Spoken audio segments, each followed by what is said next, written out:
ရာဘီမြို့ရဲဥစားဝင်ပါပြီခရာဘီမြို့ရဲဥစားဝင်ပြီဆိုတာနဲ့တွေ့ရမှာကြောက်ဆောင်ဒါကြီးကတော့အိုးအရင်တော့ဒီမြို့တွေကပေါ့နော်အဲ့ဒီရေထဲမှာသူကမြုပ်နေရပါဒီတွေကလည်းခုကြတော့မှဒါတွေကပြန်ပေါ်လာတဲ့အချိန်မှာသူဘာဝပေးထားတဲ့ဒါဆက်ပါတဲ့အမှုပညာကိုခံစားရတာပေါ့နော်ဒါသူဘာဝသူကသူပုတ်ထားတဲ့ဒီကြောက်ဆောင်နေရှိတ်ကလေးတွေတွန့်ခောက်ကလေးတွေကိုစပြီးတော့မြင်ရတယ်ပေါ့နော်ဒါခရာဘီရောအခုစဝင်တာခုကကနေခရာဘီကိုမောင်းလာတာ3နာရီမောင်းလာတယ်သူကခုကကနေခရာဘီကဘာငယ်ပုံလေးအဲ့ဒီခုကနဲ့ခရာဘီရဲ့ကြားမှာဖန်ကားရှိရဲ့ဒါဖန်ကားဆိုတာဂွေကလေးပေါ့နော်ဒီဖန်ကားမျိုးကဂွေလေးနဲ့တွဲဂွေပြီးခရာဘီကိုခုစပြီးတော့ဝင်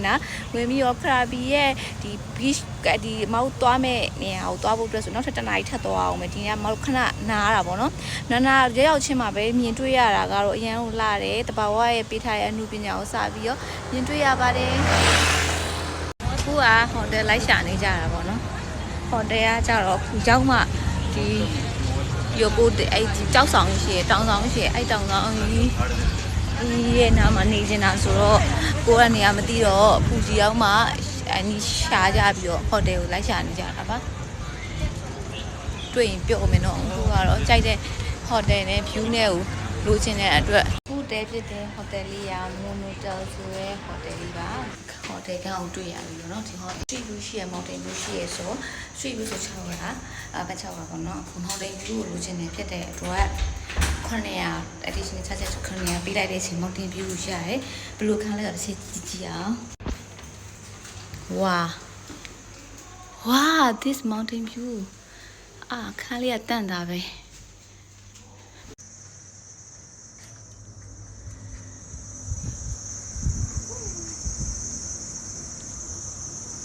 ဒါခရာဘီကအိုနမ်ဘီချ်ရဲ့ဘေးနားမှာရှိနေတဲ့နာမည်ကြီးရဲ့ဆွစ်ဇာလန်လိုမျိုးကြောက်ဆောင်ပါဒီကနေဒီရဆိုင်ကစီးပြီးလာရင်ကြောက်ဆောင်လွတ်လာမြင်ရတယ်ဒါဆွစ်ဇာလန်နဲ့အရာတူရတော့နာမည်ကြီးရဲ့ခရာဘီရဲ့ trademark တောင်လေးဖြစ်ပါတယ်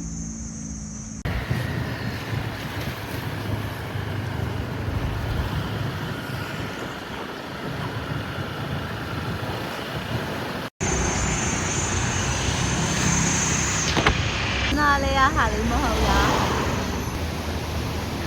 လုံးလေးပြီးအောက်မှာဒီမှာပန်းချီရဒီကနည်းနည်းလေးတော့ညစ်နေတယ်ဒါပေမဲ့အများကြီးပဲဒါက Onam Beach လို့ခေါ်ပါလေ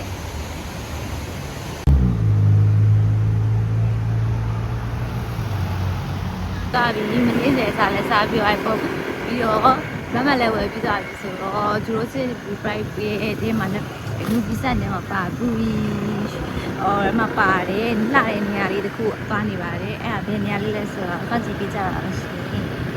ဒါသူတို့စစ်ပဲခိုက်သွားတဲ့နေရာတွေပေါ့နော်ဘာဖြစ်လို့လဲဆိုတော့သူကတဘာဝတရားတိုင်းရှိနေသေးတယ်တခြားချင်းတိုင်းထားတဲ့အတွက်ကျွန်တော်စားလိုက်ရတယ်သွားတော့ဟာဘုခနဲ့ဆိုရင်ဘုခကထပ်ဖို့ခါပြပိုးလာလောက်ကဝါဘုခထပ်ပိုးလာတယ်အဲ့ဆိုရင်ဘုခကထပ်ဖို့ခါပြပိုးလာလောက်ကဝါတော့ရောက်လာပြီဒါပေမဲ့လမ်းမလားမှန်လားခုချိန်ထိတော့တည်တယ်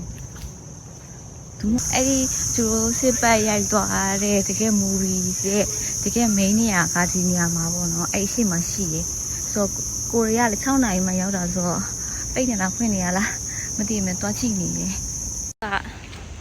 ဒီနေရာလေးကိုရောက်လာပေါ့နော်ဒါပေမဲ့သူ့မှာလမ်းဘယ်ကိုသွားမယ်ဆိုလမ်းညွှန်တာမရှိတော့ကိုနောက်ကပါလာတဲ့သူတွေကဘယ်လိုသွားမလဲဆိုတာကိုကြည့်ပြီးနောက်ကလိုက်မှကြံစီထားတယ်တကယ်ရှုခင်းအောင်တော့ဘယ်လိုသွားရမလဲဆိုတော့လမ်းကြောင်းလုံးဝမသိပါဘူးခဏတီဒါပေမဲ့နောက်မှာတော့ရှုံလုံးတော့ရှိရဲပြီးတော့တဘာဝတော်လန်ဒီခုရှိပါတယ်ဟောတာဝါသွားဖို့နော်ဘယ်လိုလမ်းမှလည်းမသိဘူးရှေ့ကသူတွေပိုတော်ဆိုးသေးတယ်သူလည်းမသိဘူးတဲ့ဆိုတော့ပြောမသိတဲ့သူချင်းစမ်းပြီးသွားကြတာပေါ့လေမောင်တော့မယ်6နာရီထိုးပိတ်တယ်လို့ပြောနေတယ်ကိုသွားနေကြပါလေချောလုံးတော့ရအောင်အများကြီးပဲတာဝါကိုတွေ့တော့ပါပြီဒီမှာပါဒီမှာငှက်ကလေးလေးရှိရပေါ့နော်ထင်းလေးဆောက်ရှောက်ဖို့အတွက်လည်းဒီမှာငှက်ကလေးရှိပါတယ်တဲ့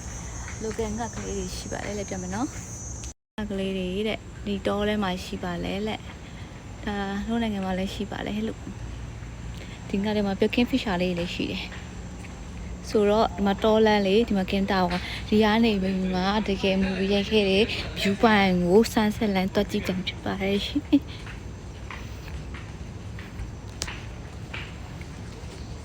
အဲ့တက်ကြည့်မယ်နော်ခုကတော့ဒီတာဝါဘောကနေလှမ်းမြင်ရတယ်ဟိုမှာစိတ်ကန်ကျိုးလေးပေါ့နော်လဲ See this really amazing view point ဒီဟောလာကြည့်တာဒါကတကယ်ကိုမပါခဲ့တယ်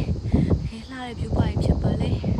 နောက်တစ်ခါလာမှပဲဒီနေရာလေးကိုလှည့်စီးရမယ်ပေါ့နော်အခုကတော့အားချင်းကတုတ်ရှင်နေပြီအမြန်လာရတာဆိုတော့လေဟိုမှာပုံကြောင်းလုံးအိမ်ကြီးတွေ့ရတယ်ပြီးတော့ကြောက်ဆောင်နေပေါ့နော်ဒီပြီးတော့ look နေဝင်နေပါလာပါတယ်ဒီဝင်နေပါဒါဟိုကြတော့ဒီတော့တွေကနေပြီးတော့မှစိုက်ကယ်ကိုရှေ့မှာဒီနားလောက်မှာရက်ပြီးတော့ဒီတော်လန်းနဲ့လမ်းလျှောက်လာတာဝါကိုတက်ပြီးတော့မှဒီ view ယူကနေကြည့်ရပါတော့ဒီနေရာလေးကသွားနှစ်ဂျူရိုစစ်ပတ်ဒါလိုရှင်းရိုက်သွားတဲ့နေရာလေးပေါ့နော်ဒီနေရာလေးတော့လေတွေစီးပြီးဒါလို့ sorry ပေါ့အဲ့လိုရိုက်သွားတဲ့နေရာတော့ရုပ်ရှင်နေရာတစ်ခုပေါ့နော်ဒီ view ယူနေရပါတယ်တကယ်ကြတော့တွန်းချိုးတွေကကြတော့ဒီလို view နှစ်ခုကိုမြင်ဖို့အတွက်ဆိုရင်တော့ဒီကြီးလောင်တီပုံတင်နေသွားရင်မြင်ရတယ်မဒီရောတွေမြင်ရတယ်ဒီနေရာရောက်လှတယ်ပေါ့ဒါပေမဲ့အခုရောက်တဲ့အချိန်6နာရီလောက်ဆိုတော့ပိတ်တော့မှာဆို6နာရီလောက်ဆက်ပြီးပိတ်တော့မှာဆိုတော့ကိုချင်းအမြင်လေးရှုပ်ရုပ်ခံစားကြည့်နေတဲ့အချိန်လေးဖြစ်ပါတယ်ဒီနောက်ကတော့မြို့ဖြစ်တဲ့ဖီးရရှိရဲ့ဖီးရနေတော့လေးစီလာမဆိုရင်ဒီ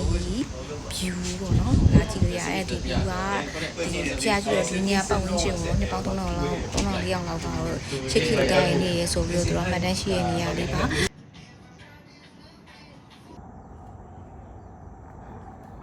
ပါကွာလဲဆိုရင်တော့ခလာပြီးမှကျအဲ့သွားရဲ့လမ်းလေးတွေမှာအဲ့အုံးမလေးလှုပ်ပြီးသားအဲ့မြို့ရဲ့လမ်းလေးတွေပါပေါ့နော်အရန်လာတယ်ကွာ